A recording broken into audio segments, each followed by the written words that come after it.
Y vamos a seguir viendo nuestra serie de la obra y destino de los 12 apóstoles. Me ha gustado mucho aprender cosas nuevas de muchos de los apóstoles que yo no sabía. A veces nos enfocamos en los más conocidos, en los que nos gustan o con los que nos identificamos más, los que nos agradan, sus personalidades, pero hay mucho más que aprender acerca de todos los apóstoles. Sin embargo, hoy vamos a ver uno de los apóstoles que es más conocido. Vamos a tomarnos dos clases para verlo, porque hay muchísimo que ver con este apóstol. Y vamos a ver la vida, obra y destino del apóstol Pablo. Sin embargo, vamos a salir un poco del molde, vamos a salir un poco y vamos a ver algunas cosas también fuera de la Biblia acerca de qué podemos aprender del apóstol Pablo. Pablo, ustedes saben, los que me conocen un poco, yo creo que después de la figura de Jesús ha sido quien más ha influenciado en mí, en mi forma de ver el cristianismo, en mi teología. Así que me encanta enseñar del apóstol Pablo. Ustedes saben, dimos una serie completa del apóstol Pablo. No voy a repetir mucho de lo que vimos ahí, pero vamos a ver algunas cosas importantes de él, de su vida, de su caminar, y vamos a aprender cosas también prácticas acerca de Pablo. Cuando hablamos de Pablo, me gusta empezar con esta cita para quienes no conocen mucho de él, de su vida. Pero si pusiéramos un mapa del crecimiento del cristianismo y de los lugares a los que el cristianismo empezó a propagarse en el siglo I, veríamos que esta cita de F.F. Bruce, un historiador cristiano del siglo pasado y especialista, por cierto, en el apóstol Pablo, me gusta esto que dice de él. Dice: al llegar Pablo, la iglesia era una pequeña comunidad judía con crudos conceptos mesiánicos. Al morir Pablo, la iglesia era una organización mundial en la que no había ni judío ni gentil. Ese es el impacto que tuvo Pablo. Jesús no se movió gran cantidad geográficamente a la redonda. Cuando Jesús parte después de su resurrección, deja la gran comisión a sus apóstoles y ellos son los que van lejos. ¿Cuál fue, por cierto, de los que hemos visto, cuál fue el que viajó más lejos? Tomás. Es muy probable, y tenemos evidencia histórica, que haya llegado incluso hasta la India. En el siglo I, llegar a la India no era cosa fácil, y vamos a ver algunos números acerca del costo de los viajes en aquel tiempo. Y me disculpo que traigo todavía la resaca un poquito de la garganta. Pero después de Tomás, yo creo Pablo es de los que más le dieron, como decimos en México, carrilla a sus chanclas. Porque el hombre caminó, el hombre pudo caminar un trozo. Dice también F.F. Bruce: ningún otro evento aparte de la resurrección de Cristo, fíjense, aparte de la resurrección de Cristo, ha sido tan determinante para el curso del cristianismo como fue la conversión y comisión del apóstol Pablo. Si se ponen a pensar un poco, la vida del apóstol Pablo cambió el mapa de la civilización en el siglo I, y lo único que tenía era el respaldo de Dios, sus sandalias y mucha voluntad para ir a llevar el mensaje del evangelio. Eso es lo único que necesitó, salud. Así que vamos a ver un poco más acerca de la vida de Pablo, algunas características importantes de él. Y empecemos un poco por su nombre, porque hay mucha confusión acerca de esto.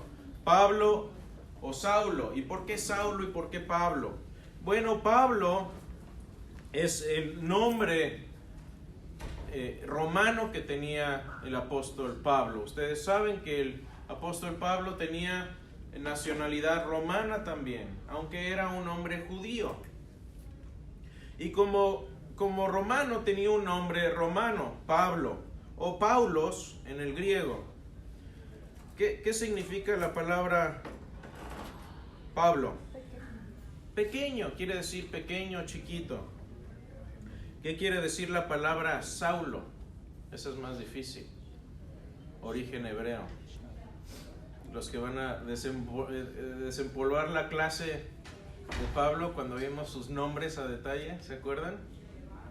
Quiere decir llamado o deseado. Es típica, es una palabra típica de una mamá que está deseando tener un bebé. Un hijo deseado es un pequeño Saulo. Ese es lo que lo que significa su nombre. Así que vamos a ver un repaso rápido. Adelante, bienvenidos. Veamos un repaso rápido si viéramos el currículum del apóstol Pablo hoy, ¿qué veríamos? ¿Qué tendría el apóstol Pablo en su hoja de vida, en su currículum, en su resumen, como le llaman aquí? Bueno, ya vimos los nombres. Tiene un nombre romano y un nombre judío. Pregunta para ustedes. Y les voy a estar haciendo preguntas porque mucho de esto lo hemos visto en esta clase. Así que, ¿por qué razón o quién le cambia el nombre a Pablo de Saulo a Pablo? Dios se lo cambia. ¿Dios se lo cambia? ¿No? ¿No estás de acuerdo? ¿Quién se lo cambió?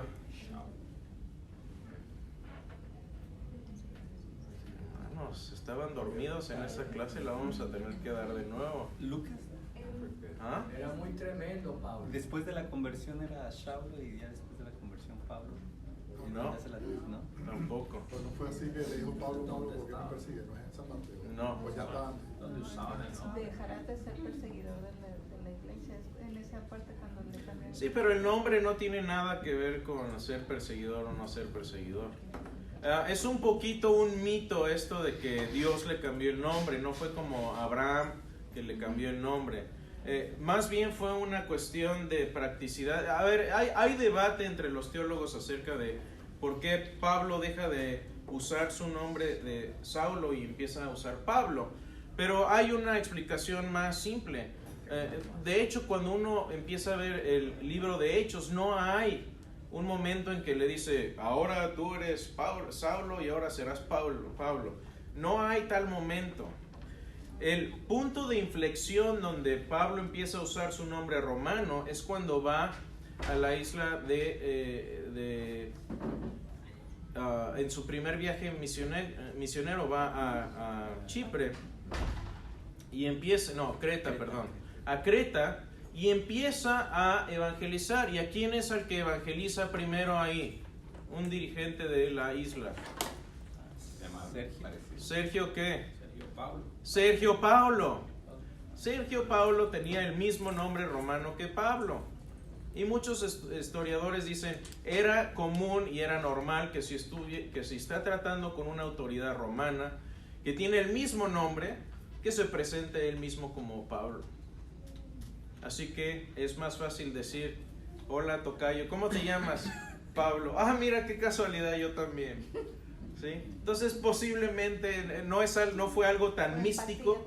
No, ¿manda? Por empatía también. Sí, por empatía, por empatizar con Sergio Paulo, y de ahí empieza él a utilizar su nombre romano. También era posiblemente más fácil lidiar en caminos con las autoridades romanas si tienes un nombre romano que si tienes un nombre judío. Entonces, esto es un poco de especulación histórica, pero tiene una base por ahí sólida. Así que esta es la cuestión de su nombre, De inteligencia de Pablo. Sí, no, él decía, bueno, voy a usar los recursos que tengo a mi disposición, y eso fue lo que hizo. Ahora, por ejemplo, Estado Civil ¿Fue soltero o fue casado? Bueno, tampoco sabemos a ciencia cierta, porque por un lado tenemos pasajes como 1 Corintios 7:8, donde dice: a los solteros y a las viudas digo que es bueno para ellos si se quedan como yo. Debatible, ¿no? Pero es lo que dice Pablo. Pero por el otro lado, un poquito más adelante, de hecho un par de capítulos más adelante, en el capítulo 9 dice: no tenemos derecho a llevar con nosotros a una esposa creyente, así como los demás apóstoles y los hermanos del Señor y Cefas. Entonces puede dar una indicación. Otros historiadores dicen, bueno, Pablo era posiblemente parte del Sanedrín porque estaba persiguiendo cristianos, y para ser parte del Sanedrín debías tener más de 40 años y deberías estar casado también. Pero no hay tampoco evidencia sólida de que haya sido parte del Sanedrín. Pudo haber sido un miembro influyente apoyado por el Sanedrín sin necesariamente estar casado. Así que si me preguntan a mí y cuál es mi opinión acerca de esto, yo creo que no era casado, pero hay lugar para disentir ahí y no hay problema si no están de acuerdo conmigo. Puedo estar equivocado definitivamente en esto. Así que no sabemos a ciencia cierta su estado civil. ¿Cuál era su oficio? Su oficio era el de el ser tendero, y el ser tendero no era necesario, como pensamos a veces, hacer tiendas de campaña. Era más bien trabajar con las pieles y era ese era su oficio, ¿eh? Talabartero. Sí, talabartero puede ser similar a lo que hay hoy. Habría sido su oficio habría sido bien recibido ahí en un pueblo cerca de donde estamos, en León, Guanajuato, donde se trabaja toda la... ¿Alguien por allá que conozca? ¿Alguien que haya estado por allá? Claro. En León, Guanajuato. Zapatos, bolsas. Sí, pues ustedes son de esos rumos, claro. Entonces, más o menos ese tipo de oficio. Origen: la ciudad de Tarso. Y déjenme hacer una pausa aquí porque esto es muy importante para el trasfondo de Pablo. Hay un historiador griego antiguo que se llamaba Strabo, y él escribió acerca de esta ciudad de Tarso, fuera de la Biblia obviamente, y dice esto acerca de la ciudad y la gente de Tarso. Dice: esta gente, la gente de Tarso, entusiastamente era devota no solo a la filosofía, sino también a todo lo que era educación en general, y superaron a Atenas, Alejandría o cualquier otro lugar renombrado con escuelas y sermones de filósofos. Entonces, Tarso era así como que el TEC de Monterrey, ¿no? No es cierto. Era la ciudad, era una ciudad de mucha cultura, de mucho intelecto, de mucho estudio. Sería como College Station aquí para nosotros. Los que fueron por ahí a Texas A&M o alguna cosa así. Era una ciudad renombrada y con mucha reputación de buenas escuelas, buena enseñanza, buenas universidades. Pablo estudió ahí, pero no solo eso, sino que estudió también ¿en dónde?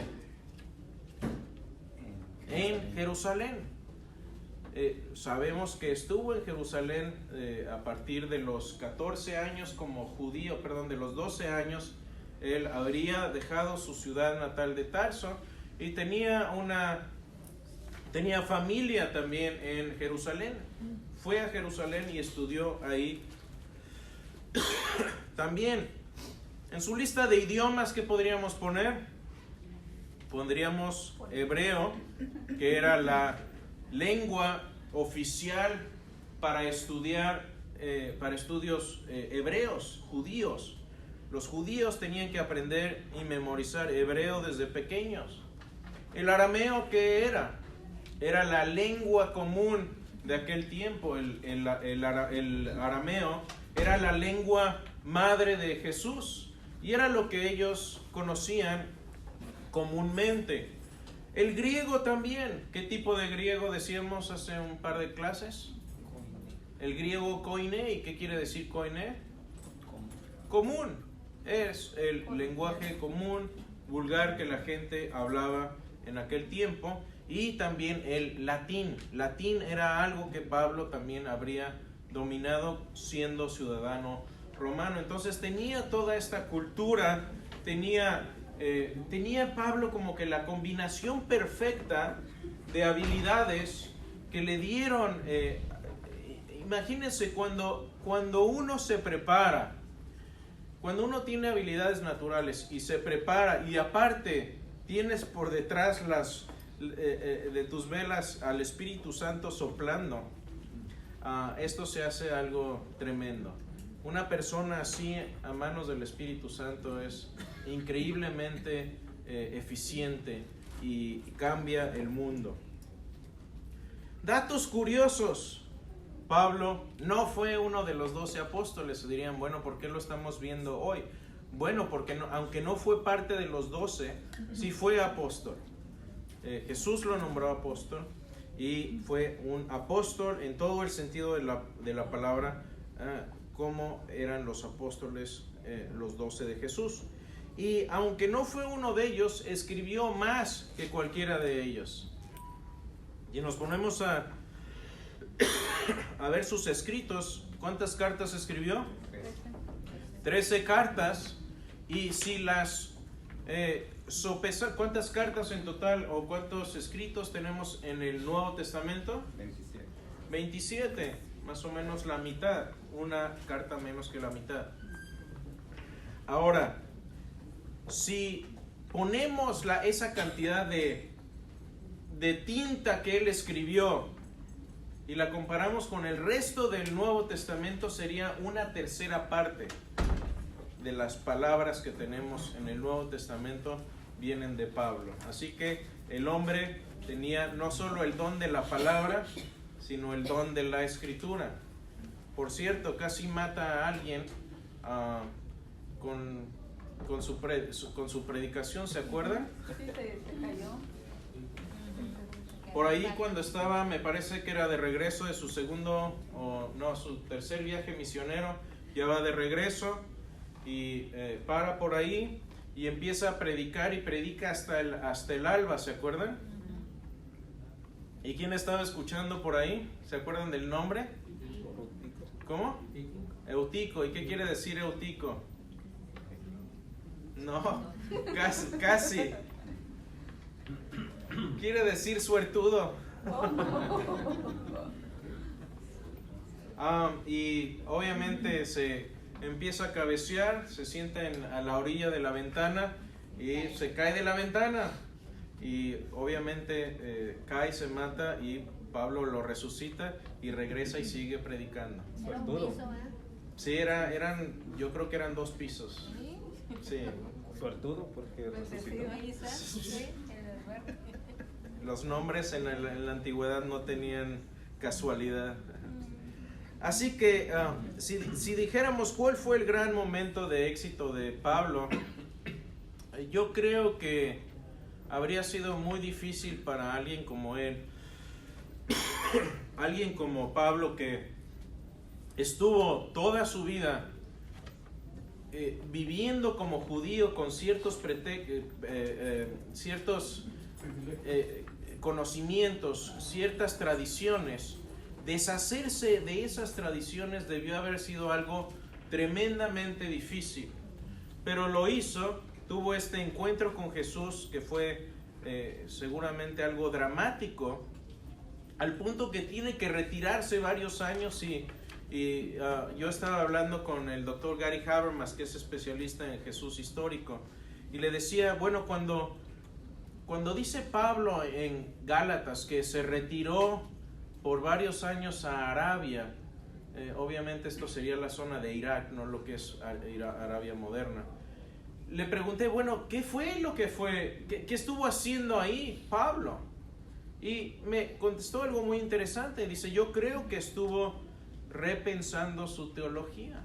O sea, ¿qué significaba el Evangelio a la luz del Antiguo Testamento y el Antiguo Testamento a la luz del Evangelio? Tuvo que repensar todo eso. Y si queremos ver cuál es el resultado básico de ese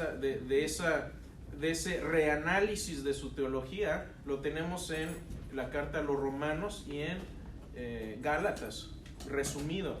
Pero si vemos esas dos cartas, tenemos la gran mayoría del pensamiento de Pablo en cuanto a la ley. ¿Cuál es la relación entre la ley y el cristiano? ¿Cuál debería ser? ¿Por qué no es pecado hoy comer camarones? Gracias a Dios. ¿Sí? ¿Es malo comer puerco o no? ¿Sí? ¿Por qué ya no apedreamos a los niños que se portan mal? Ya no. Noticia, hermano, ya no.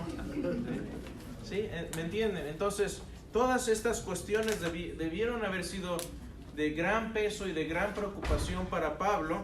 Y Pablo tuvo la humildad de decir, ¿sabes qué?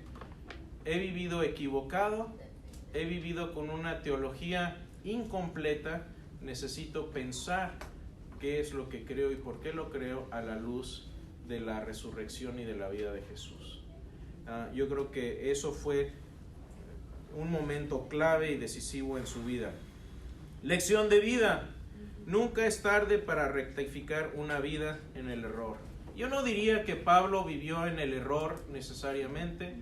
Yo diría que Pablo vivió fielmente como fariseo. Lo que hizo, lo hizo por celo genuino de lo que creía, pero su teología estaba y su visión estaba incompleta. Y Jesús viene a completar esa visión. Entonces, ¿se acuerdan? No sé si se acuerdan cuando vimos la lección de por qué no soy judío o lo soy. Hablábamos de cuál es la relación entre el cristiano y el judío. Y diríamos que si le preguntáramos a Pablo, oye Pablo, ¿por qué? ¿Cuándo dejaste tú de ser judío y cuándo te hiciste cristiano? Él diría, no entiendo, no, ¿de qué me hablas?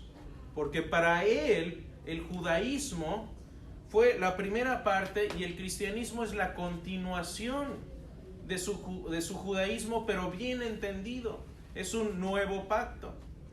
Y bajo ese nuevo pacto estamos bajo nuevas reglas. Y eso es lo que Pablo describe sobre todo en Romanos y Gálatas. Voy a hacer una pausa aquí.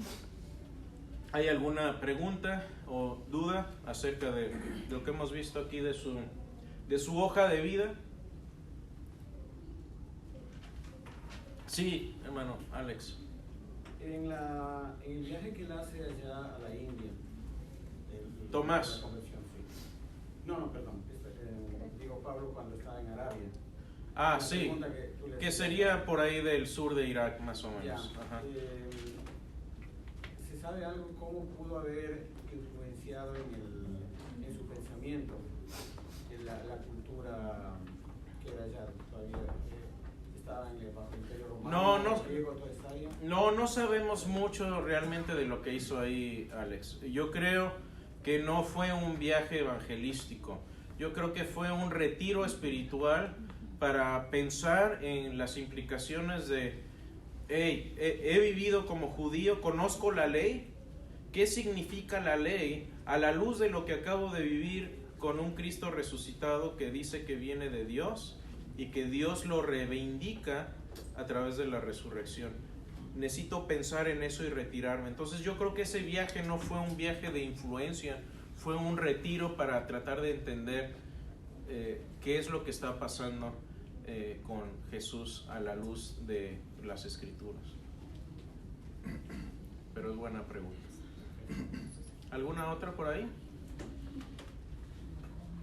Ok, sigamos. Tenemos a Pablo el perseguidor. Él mismo admite quién era. Él dice esto. Dice, esto es precisamente lo que hice en Jerusalén. No solo encerré en cárceles a muchos de los santos con la autoridad recibida de los principales sacerdotes, sino que también cuando eran condenados a muerte, yo añadía mi voto. Es muy muy sencillo para nosotros aquí decir que Pablo realmente era copartícipe del asesinato de cristianos. Y yo creo que eso es algo que le pesó toda su vida. Yo creo que por eso cuando habla él de las apariciones de Jesús en 1 Corintios 15 y dice, y se le apareció a 500 personas, se le apareció a Santiago, apareció a los apóstoles, y luego dice, y al final como un abortivo. ¿Y qué quiere decir esta palabra? ¿Por qué usa esta palabra? Lo que significa ahí es como alguien nacido fuera de tiempo.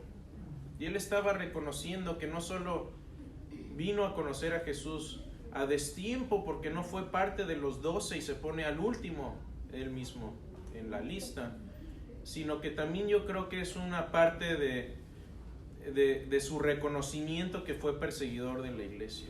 Entonces yo creo que eso siempre fue algo que le pesó, pero creo que también fue un motivante para ser un hombre de Dios y para corregir su error en cuanto a esto.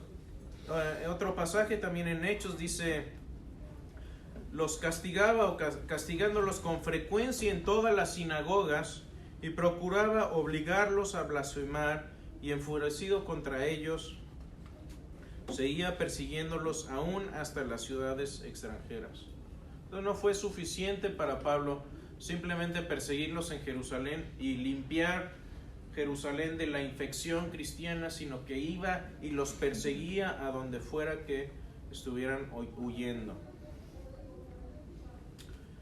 Resumen de la vida de Pablo. Vamos a recorrer rapidísimo la vida de Pablo. Pablo era contemporáneo de Jesús, nació probablemente en el mismo año que Jesús. Así que a la edad que muere Jesús, Pablo era un joven. Pablo tendría unos 33, 34, 35 años máximo en ese tiempo. Sus primeros años obviamente los pasa entre Tarso y entre Jerusalén. Ahí hace sus estudios. Y aquí hay una buena pregunta. ¿Cuándo fue la conversión de Pablo? Porque no tenemos un marcador histórico claro. Pero la mayoría de los historiadores piensan que fue entre unos 6 meses y 1 año después de la crucifixión. Tal vez 2 años máximo. Pero entre 6 meses y 2 años después de la cruz fue cuando Pablo se convierte al cristianismo. Primer viaje misionero por ahí del año 47, ahorita les voy a mostrar un mapa.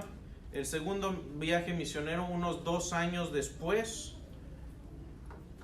Tercer viaje misionero por ahí del año 52.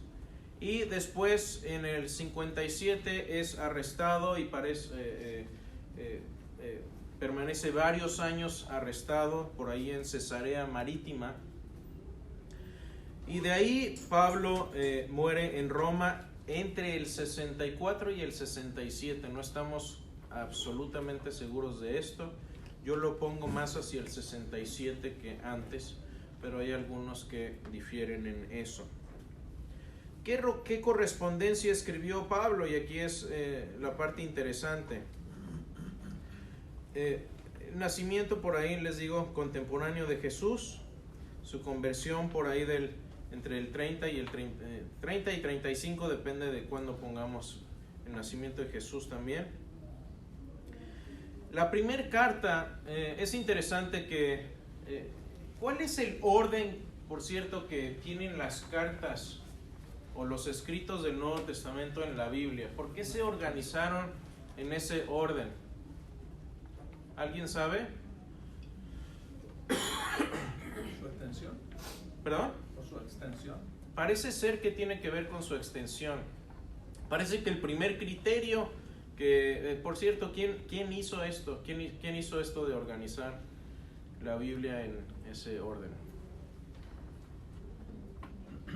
Concilio. ¿Alguien sabe? ¿Fue Constantino? No, esto es un invento medieval. Es un invento medieval y por cierto que también los versículos son un invento medieval y son simplemente una forma fácil y lógica de ordenar los pasajes de la Biblia. Pero parece que están organizados en extensión, en tamaño, porque ¿cuáles son las primeras cartas que aparecen? Romanos. ¿Cuál otra? O sea, vienen en orden de extensión, de tamaño, y obviamente si hay una segunda parte, una segunda carta, se pone ahí también, sin importar mucho el tamaño. Pero si las vemos cronológicamente, el orden en que Pablo las escribió, la carta más antigua que tenemos de Pablo es por ahí del año 47 o 48 y es Gálatas. Esa es la carta más antigua. Pregunta, ¿qué es anterior, Gálatas o los Evangelios?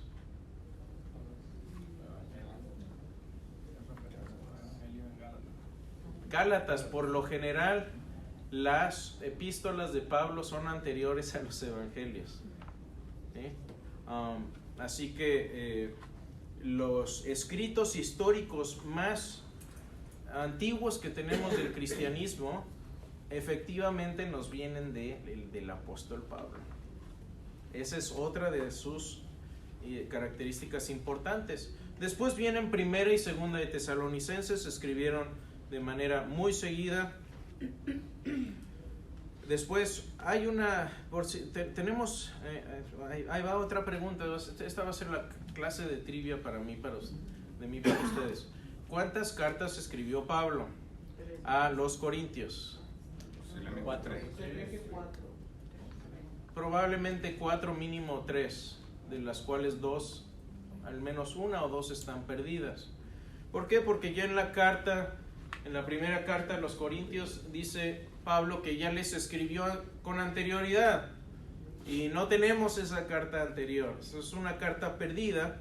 Y también por ahí en 2 Corintios hay una carta severa. Pablo les escribe una carta severa. Parece que les escribe Primera de Corintios para amonestarlos de la inmoralidad sexual que estaba viendo por ahí y otros desórdenes. Y parece que no entendieron, entonces Pablo les escribe otra carta severa. Tampoco la tenemos. Después escribe 2 de Corintios, Romanos, y después estas 3 cartas prácticamente en sucesión: Efesios, Colosenses y Filemón. Filipenses, por ahí del 61, Primera de Timoteo, luego Tito, que son sus cartas. ¿Cómo se llaman? ¿Qué nombre tienen estas cartas en conjunto? Son las cartas pastorales, porque se escribieron a pastores o líderes de la iglesia y son como cartas de un pastor a sus discípulos. Son cartas de discipulado de un hombre que está mentoreando a otros jóvenes. Y Timoteo era muy joven en aquel tiempo. Y su última carta, probablemente a mí una de mis cartas favoritas, es 2 de Timoteo. Me encanta esa carta. Cada vez que leo lo último me hace llorar, así que vengan la próxima clase, a lo mejor lloro un poquito. Pero me gusta mucho cómo Pablo termina esa carta, porque realmente cuando leemos 2 de Corintios estamos leyendo una carta de un hombre sentenciado a muerte y sus últimas palabras las tenemos grabadas ahí, y finalmente muere en Roma por ahí del 64. Vamos a ver más de su muerte en la próxima lección. Una pregunta. Sí, sí, no. De esas 13 cartas, ¿cuántos fueron en cautiverio? ¿Cuántos? Yo creo que por lo menos Romanos, Efesios, Colosenses, Filemón y probablemente un par más. ¿Timoteo también? Timoteo también. Timoteo fue escrito en cautiverio también. Sí. Una buena parte, tal vez la mitad de ellas. Sí. Obviamente cuando uno está en la cárcel tiene tiempo de escribir.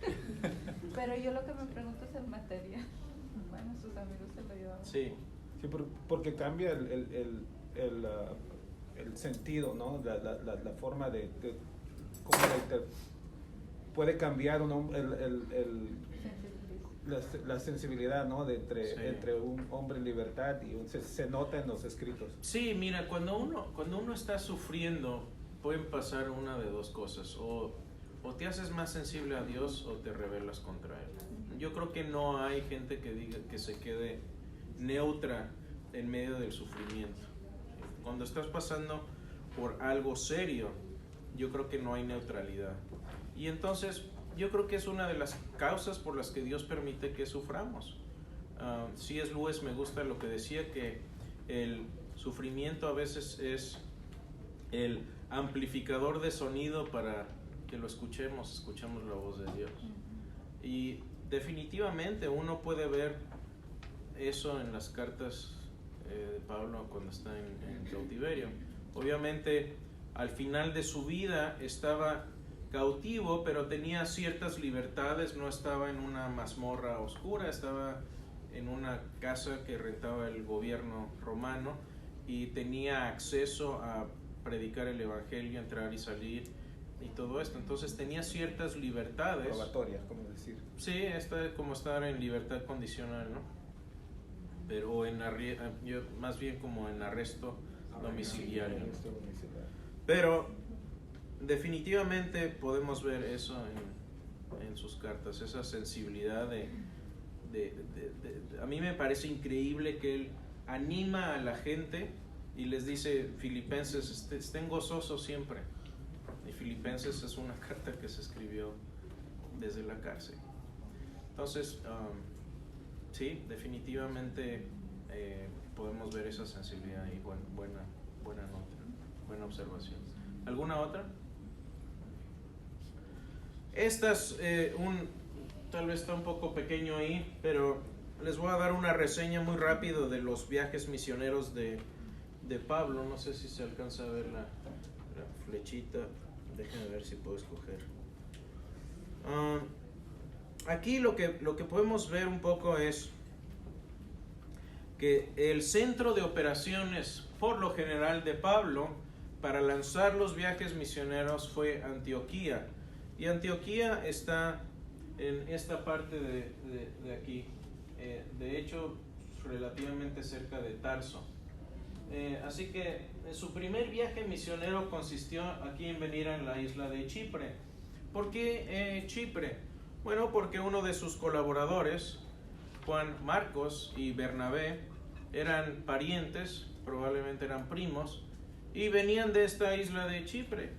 Entonces la idea fue: vayamos a mis parientes allá, de Juan Marcos, por cierto, que escribió el Evangelio de Marcos. Y fue uno de los compañeros de viaje de Pablo. Llegan a la isla de Chipre, evangelizan ahí a Sergio Paulo. Por cierto, tenemos evidencia histórica, arqueológica de su existencia.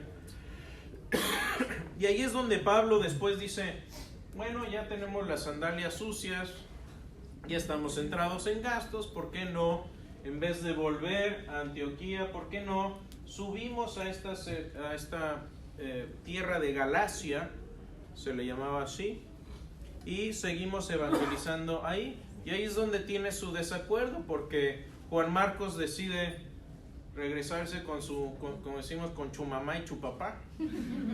Dice: yo ya no doy más golpe de calcetín aquí, ya me cansé, yo me regreso.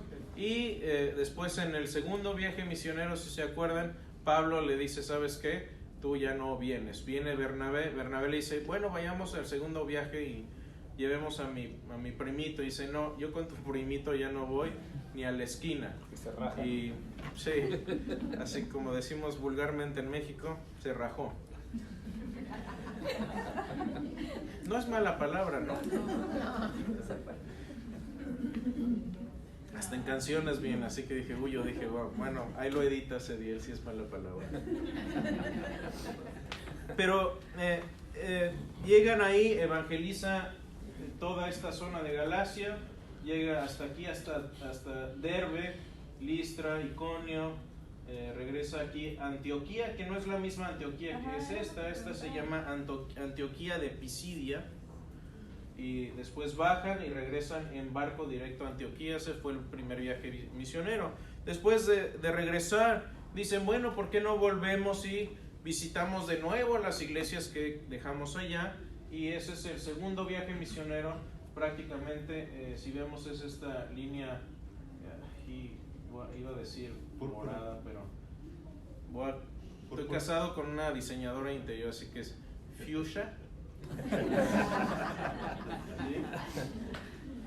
¿Sí? Y esta vez se van por tierra, van por aquí, por Antioquía, llegan a Tarso, viajan otra vez a estas iglesias y dicen, hey, ¿por qué no nos seguimos y vamos llegamos hasta Grecia, lo que se llamaba en aquel tiempo la zona de Acaya? Y de hecho, ahí es donde dice que el Espíritu, él quería ir más para acá, la zona de Galacia, Bitinia, toda esta zona, y dice que el Espíritu Santo se lo impidió, así que él siguió. Por cierto, llegando aquí a esta zona, a Troas, parece que Lucas vivía ahí en Troas y se les une en parte de este viaje. Después de recorrer por ahí Filipos, Tesalónica, Berea, baja a Atenas. Cuando llega a Atenas, ahí estamos en Hechos 17. Llega a Corinto. De Corinto toman un barco, llega a Éfeso y regresa directamente acá a Cesarea y llega a Jerusalén y después vuelve a Antioquía. Ese es el segundo viaje misionero. Y el tercer viaje misionero se da desde aquí, desde Antioquía también. Viajan otra vez por estas iglesias que ya habían fundado, llegan acá a Éfeso, suben, llegan otra vez a Troas, recorren de nuevo la zona de Grecia, de Acaya, y ya es cuando después él vuelven por acá, toman un barco. Él para ahí cerca de Éfeso, es cuando se despide de los ancianos de Éfeso. Ya para esta época ya Pablo sabía que no iba a volver a verlos, se despide de ellos, un pasaje muy emotivo ahí, y ya es cuando regresa de nuevo y poco después de esto es encarcelado. Y este último, aquí en amarillo, es su viaje a Roma, donde ya después, si ven esto de aquí y si ven qué fue lo que pasó por acá fue donde naufragaron. Esto no fue un viaje, una ruta intencional, realmente tuvieron problemas ahí serios a la hora de navegar. Así que si quieren profundizar en los viajes misioneros, los tenemos en línea, clases dedicadas específicamente a esto. ¿Alguna pregunta de los viajes misioneros? Yo por ahí hice un cálculo hace tiempo acerca de cuánta distancia y cuánto tiempo y cuánto dinero costarían estos viajes, más o menos en términos modernos. Y estos son números muy, muy, muy conservadores. Yo creo que si doblamos la cantidad de dinero de lo que costó, sería más o menos, sería más acertado. Pero estos son números muy conservadores. En total yo calculo que caminó al menos unas 10,000 millas en todos estos viajes. Esto es sin contar las partes en barco. Aparte, viajar en barco era más caro que viajar a pie, obviamente.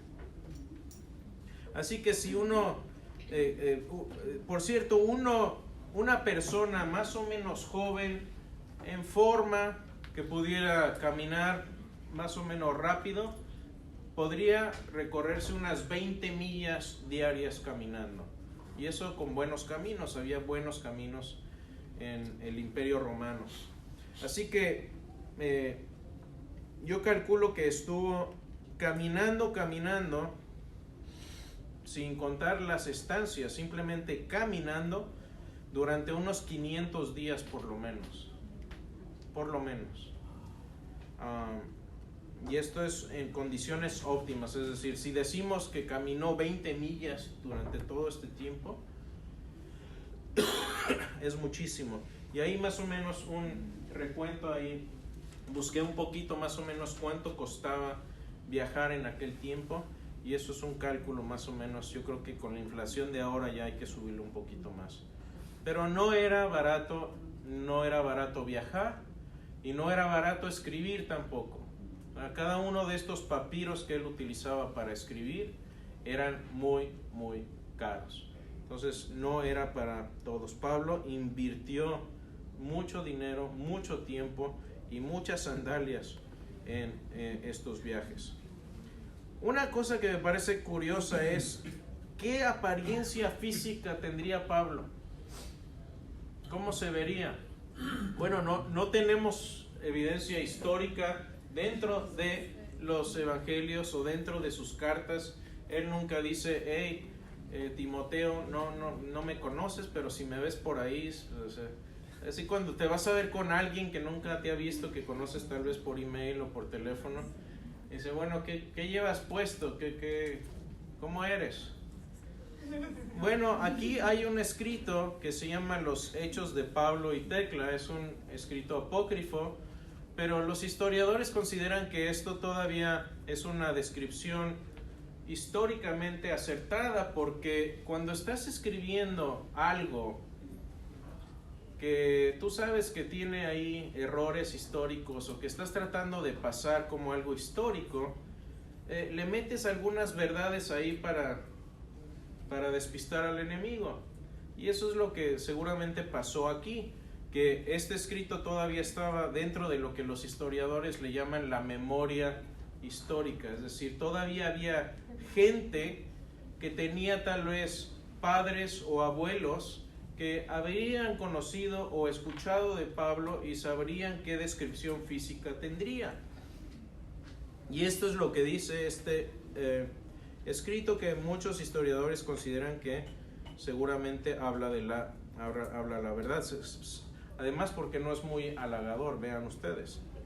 Dice, es un hombre de estatura mediana, de cabello escaso, sus piernas algo dobladas y rodillas proyectadas. ¿Alguien quiere venir a hacer la representación, no? Ojos grandes debajo de sus cejas pobladas y de nariz algo alargada, lleno de gracia y misericordia. Como quien dice, estaba bien feo, pero tenía apariencia de bondad. ¿Sí? Un gran hombre, prueba de que no se necesita ser guapo para ser grande en el reino de los cielos. Así que hay más que decir, mucho más, pero déjenme cerrar con algunos pensamientos para casa. Y obviamente voy a citar de 2 de Timoteo porque me encanta esta carta. Pablo dice, empezando la carta, la última carta que escribió, lo que considero su último testamento, le escribe a Timoteo, su discípulo, y al que consideraba su hijo. Le dice, por lo cual asimismo padezco esto. Pablo estaba en prisión. Pablo estaba privado de su libertad. Dice, no me avergüenzo, porque yo sé a quién he creído y estoy seguro que es poderoso para guardar mi depósito para aquel día. Fíjense cómo Pablo no dice, yo estoy seguro de que el Señor me va a librar de esta. Porque su esperanza no estaba puesta en algo de este mundo que se le podía arrebatar. Su esperanza estaba puesta en un depósito para aquel día. Esto es similar a cuando, y ustedes que están vienen de países tal vez que no son muy seguros, es cuando te asalta un malhechor y te dice, venga el dinero. Y le dice, ¿sabe qué? Aquí está mi cartera, tenga, no hay mucho allá adentro. pero en mi cuenta del banco, ahí sí hay. Pero ¿sabe qué? Usted no me la puede quitar. Esa es la idea. Tenemos un depósito eterno que se llama vida eterna, que se nos garantiza a través de la resurrección. Es una garantía, y Pablo dice, sí, estoy preso, no he hecho nada malo, por eso no me avergüenzo. Yo sé a quién he creído y tengo ese depósito seguro. Esa es la esperanza que nos debe llenar cada día. Filipenses 1:21, misma idea, diferente carta. Porque para mí el vivir es Cristo y morir es ganancia, mas si el vivir en la carne resulta para mí en beneficio de la obra, no sé entonces qué escoger. Porque de ambas cosas estoy puesto en estrecho, teniendo deseo de partir y estar con Cristo, lo cual es muchísimo mejor, pero quedar en la carne es más necesario por causa de vosotros. Así que Pablo dice, para mí vivir es Cristo, y si muero, estoy con Él. No me pueden hacer nada. No hay nada, Pablo está diciendo aquí, no hay nada que me puedan hacer que me vaya a destruir, porque mi depósito está puesto en la vida eterna. Y así dice Pablo en la misma carta, sabiendo que estoy puesto para la defensa del Evangelio. Les decía, Pablo se consideraba muerto, y un soldado muerto es el más efectivo, porque no lo puedes matar dos veces. Así que Pablo, un gran ejemplo de fe, vivió su cristianismo al máximo, y un gran ejemplo que vamos a seguir desarrollando la próxima clase. Si quieren nos ponemos...